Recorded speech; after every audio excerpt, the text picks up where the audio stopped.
What is going on, you guys? My name is Rage and we are back today with another video guide and playthrough for you all today. In today's video, we're going to go through the Gold Rush tier 14 using my symbiote roster consistent with my previous videos. Going to go through my roster real quick here and then we'll dive right into the gameplay.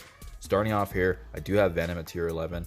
As you can see here, 54k almost with the 5 red and no T-Force on his abilities. He's going to be providing that ability block, the bleeding. Next, I do have Anti-Venom because I am planning to bring him into Dark Dimension 3 thanks to his revive. As you can see here, I do have T-Force in both his special as well as ultimate just to enhance the overall capabilities of the symbiote team, in addition to getting the 5 red there. Next, we do have my symbiote Spider-Man, who I'm also planning to bring into Dark Dimension 3. As you can see here, I've almost maxed out all his T-Force just because he's honestly one of the key essential pieces of Dark Dimension 3, but you bet we're going to be utilizing him today for the Gold Rush just to finish that off. Next, it is going to be Carnage, just a T4 on his passive there, just to provide that ultimate benefit, increasing the overall teams for the symbiote roster. Additionally, I did have the ISO 8. Well, the healer is a little different just because he does provide that additional protection. But you'll see that with this unlock, we're not going to need that much just because we're really focused on taking out the main targets for this node. Last but not least, it is going to be Scream here. No T-Force on her abilities. She is the weakest out of the 5, but she adds a lot of value when we do take down targets and giving us those buffs. With that being said, my total team power is 350k here, but you can definitely do with a lower team. Unfortunately, my characters were already kind of saved up and built for Dark Dimension 3, but if I were you guys, you could definitely go with a team that's likely around the 270, 260 to 300 range. Definitely this is overkill, but with that being said, now let's dive right into the gameplay.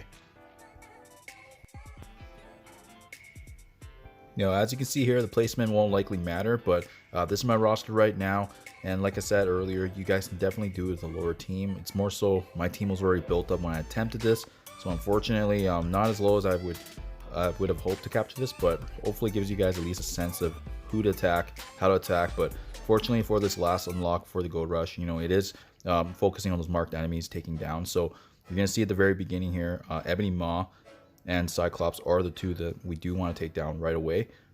Personally, I do recommend Cyclops just because he has some of the main damage for this initial wave here.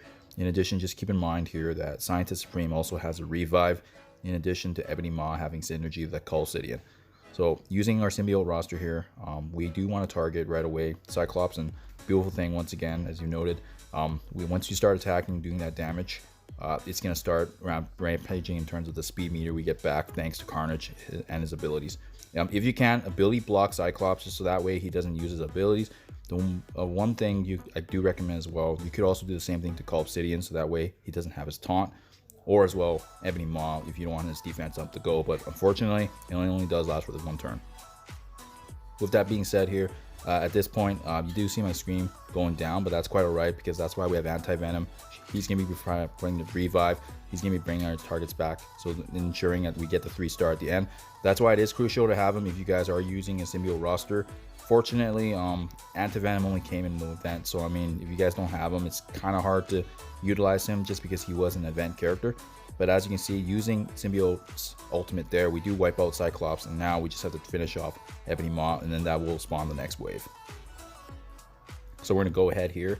You can see here that Chalcidian's stunned already. The other thing to keep in mind as well is Scientist Supreme is another character we have to be wary of just because she has that passive where each turn she can actually revive a character. She has a chance to revive an allied character.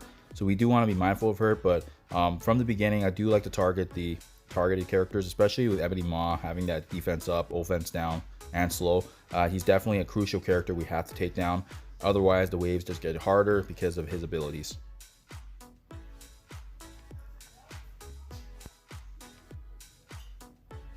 With that being said here, just fast forwarding to save you guys a bit of time, we are going to go ahead then and just finish off Ebony Maw there.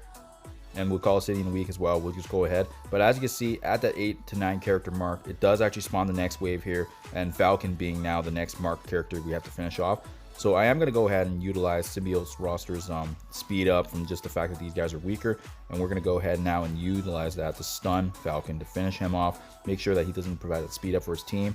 And once again, we are going to keep in mind focus on Falcon, but just recall that I did say, with Scientist Supreme on the board, there's always going to be that probability where she can revive her allied characters. So definitely a target I would recommend taking down as well if you can. And then otherwise, not too hard here in terms of difficulty, just because, you know, when you get all the extra speed up in the turn meter, these other characters likely won't get another turn.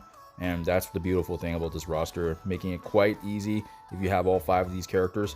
If not, you know, there's other city characters you can definitely utilize, but these 5 definitely make short work of this node for sure, especially with it being the last node in the Gold Rush event.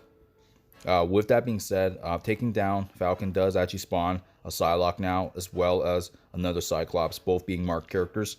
So keep that in mind here. That's 7 out of 9, by the way, and just just remember that number in mind, just because we don't actually have to finish off all the targets. I do believe you can bring it all the way down to 2 out of 9 enemies left, and then that way the node will be complete by then. But as you can see from these waves, not too difficult, more so just kind of shouldering the blows coming. They are a little stronger than our roster. As I said earlier, our scream is only 35k, and these enemies we're facing up against is 80k. But so as long as you have the buffs up, thanks to the symbiote synergy, not too difficult, and just making sure that you do focus those targeted enemies that we have to take down to complete the wave. With that being said, Hela's getting quite weak, so that's good for us.